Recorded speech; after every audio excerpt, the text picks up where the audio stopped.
Hi Gemini, welcome to Higher Source Tarot for your June 2021 tarot reading. This is for all Gemini, Sun, Moon, Rising, and Venus, and welcome to your season. I'm excited about this. A happy birthday to all of you sun signs out there. If you're new to the channel, welcome, and I'm glad you're here. I post new readings every Friday, then again on Monday.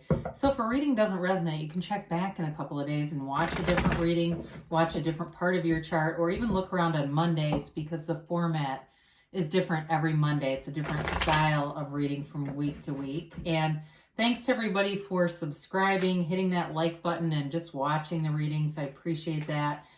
And if you haven't subscribed, love to invite you to join us and subscribe. Then you'll know when anything new is posted here. All right, let's begin and get the guidance for Gemini, Sun, Moon, Rising, and Venus. What does Gemini need to know, please? What messages do you have for Gemini, please? Okay, here we go.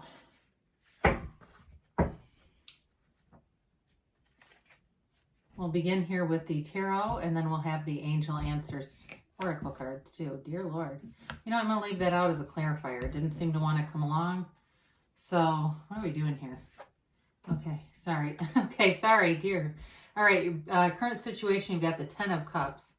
The 3 of Wands is the immediate influence. You've got the 8 of Wands in your destiny. Page of Swords is in the distant past. Magician is in the more recent past. You got the Page of Cups coming towards you. You're represented by the 6 of Cups. You got the 10 of Swords as the person or situation you're dealing with.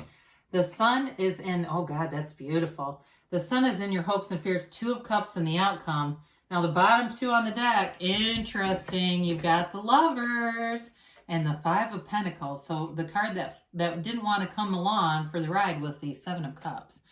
You've got a decision here. I feel like there's some kind of choice with love for sure. The Lovers not only represents a choice, but also a very meaningful relationship in this lifetime. Again, Gemini energy.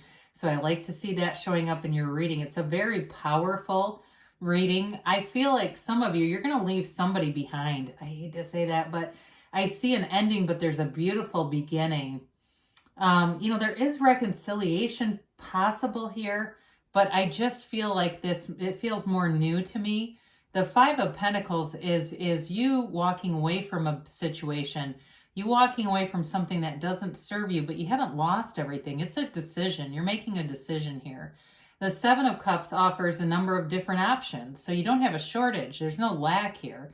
It's all about using your discernment, and with the Magician here, you definitely will be able to do that. The Magician is all about getting rid of illusions and making the best possible choices. So with this, you have a choice, but it's moving in the right direction. Again, there's Archangel Raphael here guiding you. You know, it's a card too that represents, the Lovers represents the conscious mind influencing the subconscious, which is Eve, and Eve looks up to Raphael. So looking into the divine, it's all connected, guys. Conscious, subconscious, and the divine, it's all one big connection. So you have here the 10 of Cups with the 3 of Wands. Again, for some of you, you may be waiting with that 3 of Wands, but it is a card of success. He's not anxiously waiting. He's not pacing. He's looking out. He's watching his ships because he knows they'll return. It's waiting with a knowing. So some of you may feel like you've got this heightened sense of awareness. You seem to almost predict things, but really it's just your energy is so strong. You know you're attracting them. So it feels like you're predicting, but you're actually drawing them into your awareness. So with the 3 of Wands, you've got that strong sense of knowing. And the 10 of Cups is the happy family card. That's celebration time. And it's not just in love. It can be other things. The 10 of Cups can be very subjective. Even though you have an incredibly strong love reading here, I will tell you it can be other things that you're manifesting. Now, before we get too far into this here, you have Gemini, Leo, you've got water, Pisces, Cancer, Scorpio, you've got air, Gemini, Libra, Aquarius, and you do have fire here too. So basically, and you do have earth. I guess you have all the elements. But in any event, you've got a strong magnetism about you into your season. Now, the 8 of Wands is quick and sudden communication. It's movement forward. And so for some of you, you may be always making these moves may feel like in life you're always moving up, and maybe you may have times where it seems like it's kind of a lateral move, but then all of a sudden you move up. You're always on the move in this energy field. So for your destiny, you may find that you're just a very active, busy person. I see somebody climbing a mountain. I don't know if you're going out to Sedona or something. I think it's Cathedral Rock. That's the one that's a bitch to climb. I've done it. I didn't have a partner, so I didn't get all the way to the top, but it was scary enough as far as I got. But anyway, it might be a different one, but I think it's that one you can get really quite high. But either way, I do see somebody here climbing, and it may be symbolic of just that upward climb that you do. This is also the arrows of love in the tarot. So you may find that your relationships run deep. You've got a love connection, and you may find that you are very infrequently single, that it seems like, even people say to you, you're never single, because you just can't seem to, people can't resist you, okay? And so with this, you attract love. You are always attracting love. Now, the Page of Swords is in the distant past, and this can be the internet spy. So for some of you, if you had some kind of a breakup, there may have been some back and forth kinds of stuff with texting, emailing, that sort of thing. But it's also protective. I don't know if somebody too might have had some problems with hackers getting into their accounts and things, because it's definitely a protective stance and sort of looking out around you, being aware of your surroundings. I just feel this heightened sense of security. And maybe not just the internet. It could have been, because then all of a sudden I saw a dark parking lot somewhere. So it may have just been, there was some period of your life here where you felt vulnerable in some way. You felt like you needed to protect yourself. But I do see that lifting. Whatever that Ten of Swords is, it's not you. It's somebody around you that's going to have that. And I feel like it may be a result of some decision you make, but really it's not, because they manifested it. So I guess I'd say I would go with being happy, not worrying about what is this going to do to somebody else. I mean, your higher self will always guide you, and your higher self will never tell you to do something that's immoral, illegal, illicit. Sometimes someone's ego wants you to do something else, but that doesn't mean it's wrong if you make a choice that is in accordance with your soul, okay? So the Magician is you harnessing that power that creates worlds. This is also, sometimes we call it fake it till you make it. It's having the feeling of having it now. And if you're doing that, you're pulling it towards you. I'm telling you, you've got a very strong power to manifest. You're in alignment here. So with the Magician, it's a strong desire, but it's also seeking the truth. The bottom of the card here, this garden, this represents the physical manifestations cultivated in the 3D reality of, the garden of the mind, right? And so you are definitely, as you go through life, be keenly aware of the things you've already manifested.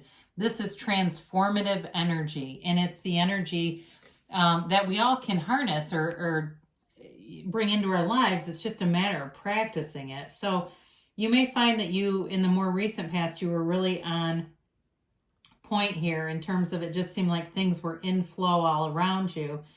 And so there's no stopping you when you're in this energy. It's like this awareness of your own personal power and really knowing that you are a channel for energy when you have this kind of card show up in your reading. And it has all of the elements. Every element is represented here. So in a relationship, you have great communication. There's love here. There's passion, and there's money. There's enough money here. So again, it's so above, so below. It's bringing heaven to earth, but really it's also telling you that everything comes from within you, okay? So the Page of Cups is here, and this also represents law of attraction too. You've got a few different law of attraction cards here, and so with the Page of Cups, it's in the upcoming future. It's somebody that you're attracting who is already being manifested, but they've got a love here. They're very creative. I see somebody doing like sculpture or something, and I don't know if that's them actually making it or they just like things like that. But I do feel like this person's very sweet, very empathic, and it can be an ex coming back, okay? I mentioned new love, but I'm going to tell you there's a few reconciliation cards here, so I don't want to be remiss in that. But with this, it may have been from a long time ago too. It may be somebody from the past, and maybe not completely an ex, but just someone from the past, but I do think this person will be very complimentary to your energy. So, when you look at this, I mean, you can do this a lot of different ways, but, we've got, God, how do we want to do this? Because you also have the energies that are coming towards you. You've definitely got offers here in love, right? And plus you have the sun here, very unconditional. Oops, pardon me. So with the Six of Cups here, this is a card of happiness. It's fun. It's uplifting. It's kind of, with the Page of Cups here, there's a bit of a, I was going to say childlike, but I don't want that to represent childish. It's somebody who's very easygoing. You're attracting this energy where you'll have fun with this person. You'll laugh a lot. And they're easygoing too. And if your sense of humor, sometimes people don't get it, this person will. It's like I see you laughing a lot. I see just this wonderful energy where you kind of play off of each other, you get each other, and even doing, you got these looks that you give each other. You don't even have to say anything, and these looks are hilarious. I feel like people around you too enjoy your energy together. It's really nice. So interestingly enough, though, I mentioned there may be somebody who gets left out in the cold here. This Ten of Swords, I feel like they're not going to like it, but they don't have to like it to accept it. With this card, it can be somebody who's being overly dramatic about something too. So if you move on to somebody new, or even if it's somebody that you take back from the past, again, I feel like there's some other party in this who isn't really, three's company, right? There's just not room for this. I haven't talked a lot about money because there's so much with love here. But I do feel like you have a good match here too with money. I feel like it's stable, especially with the Magician being here, the Sun and the Lovers. I don't feel like you have anything to be concerned about there. And especially if you've been focused on money, that may be part of it too, where you've gotten things so stable that you just expect it to be there. Good for you. So that's what you want to do. You get what you expect, whether you want it or not. So if you expect the money's going to be there, it will be. So this is the kind of energy that revolutionizes everything. It's total success. It's working and functioning at an optimal level. In terms of partnerships, though, if people around you are not leveled up, you will not stay with them, okay? And you don't have any pain here. I'm telling you, there's somebody here, and maybe it's a work-related thing, but that Ten of Swords, they're not going to like it, but you're not going to be a match with somebody. I just keep getting that. And so the White Horse, though, represents purity and honesty. It's not a screw over somebody. It's just, this just doesn't work anymore. And so with this, though, you're a visionary. You've got this vision in front of you, and you're moving toward it. And it's high vibrational. The waves and the sun represent high vibrational frequencies. And so, again, when we're not a match to somebody, we just can't keep them around, and that's how it is. So it's total acceptance, though, on your part. So you have the Two of Cups here. It's a nice card to have in the outcome business. It's a complete match. It's a soulmate. There's a partner here. And like I said, the two of you, just the expressions you make to each other are really funny. I wish I could go out with you sometime. It's just kind of like this funny little thing that happens, but there is love here too, though. There's a depth to this, and it's like being best friends. In terms of work life too, though, it's a match. So maybe there's somebody, if you're in a supervisory role, that you're going to have to either move away from you, or they're actually going to be fired. But with this, what is left is a match for you. You know how it is when we keep something around and it's like awkward because it doesn't work together. So we keep it around because we feel bad. But honestly, for that person, whoever that is, they will move on and find a match, and they will be more comfortable with a match. Because I know when I'm in something that's not a match, I don't feel comfortable there either. So you've got a beautiful reading here. I love this for the beginning of your season. If you are single, I do see somebody showing up here. So expect it. Expect the best for you. You're definitely worth it. And let's see here. We've got, if you believe, so ask, believe, receive. That's the 3-step process. It's been taught in many, many books, movies, etc. You have improving health. Now, this may be spiritual, okay? It's not just physical. Although I will say the Ten of Swords sometimes can be physical. So if you're going, there's nobody I'm separating from. There may be some physical problem. They're trying to tell you that it is improving. I just didn't have enough cards around it, and I just didn't pick up on that. But helpful people. So again, there will be people around you, like I said, who are a match to you. And so those people are the ones who will stay. And that's, you know, that's a law. So you've got within the next few months, things are definitely moving forward here for you, Gemini. And you do have a yes. It's that emphatic yes. She holds the sun in one hand, the moon in the other, because you are the center of your universe. It's all connected. You know, Rumi, there was a short poem, and he said something to the extent that you are not part of the ocean is you. You are the ocean. And so it's this, okay? You can have, do, or be anything here, Gemini. I love you, and I'll be back again soon.